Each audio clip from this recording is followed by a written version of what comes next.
Who says corned beef has to be boring? This is Moroccan corned beef with Moroccan pea and lettuce on the side, a wicked mashed potato.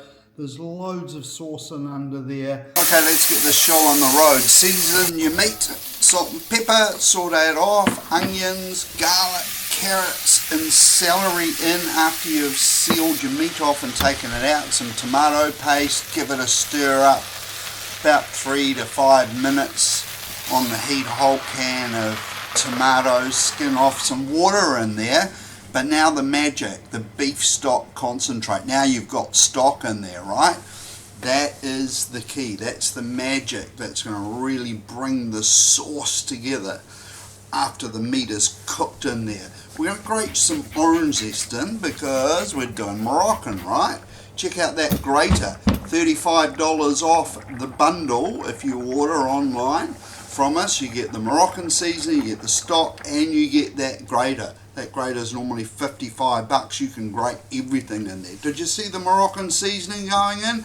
That is the magic in there. Now pop your piece of corned beef or silver side, whatever you want to call it, back in there.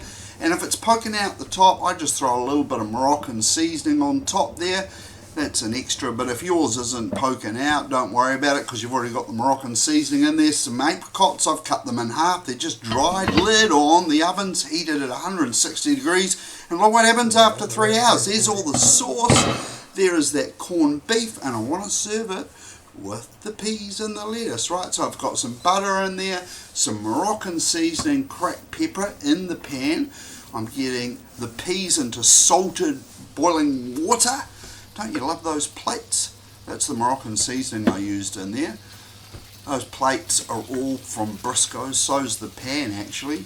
Now it looks like a lot of lettuce, right? And it is not quite half a small one, but chopped up, but it won't take long and it wilts down. So use a pair of tongs and toss it round. So you coat it in the butter and the Moroccan seasoning and the pepper. Throw in the peas.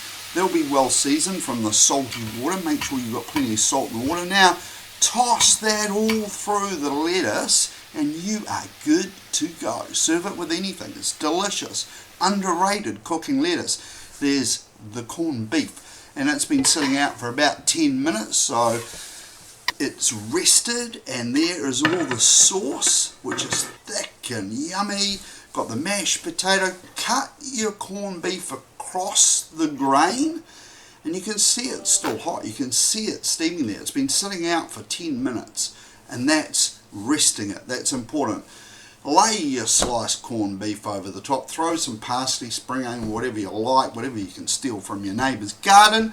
And that is just going to melt in your mouth. All done in the pot, in the oven. Bang on my favourite. Moroccan, the apricots in there. I tell you, $25 for that corned beef or silver side, whatever you want to call it. So that's about half the price of most meat. So it's a pretty good price. And it's bang with flavour. And the lettuce, it's iceberg lettuce. It's a pretty wicked way to use up lettuce that's looking maybe like it's past its best before date in the fridge. I tell you what, when you mix it with the peas, a little bit of the Moroccan seasoning, the butter and pepper, so good. Mashed potato, I baked the potatoes in the oven and I've kept the skins for potato chips tomorrow night. Happy days. Happy days.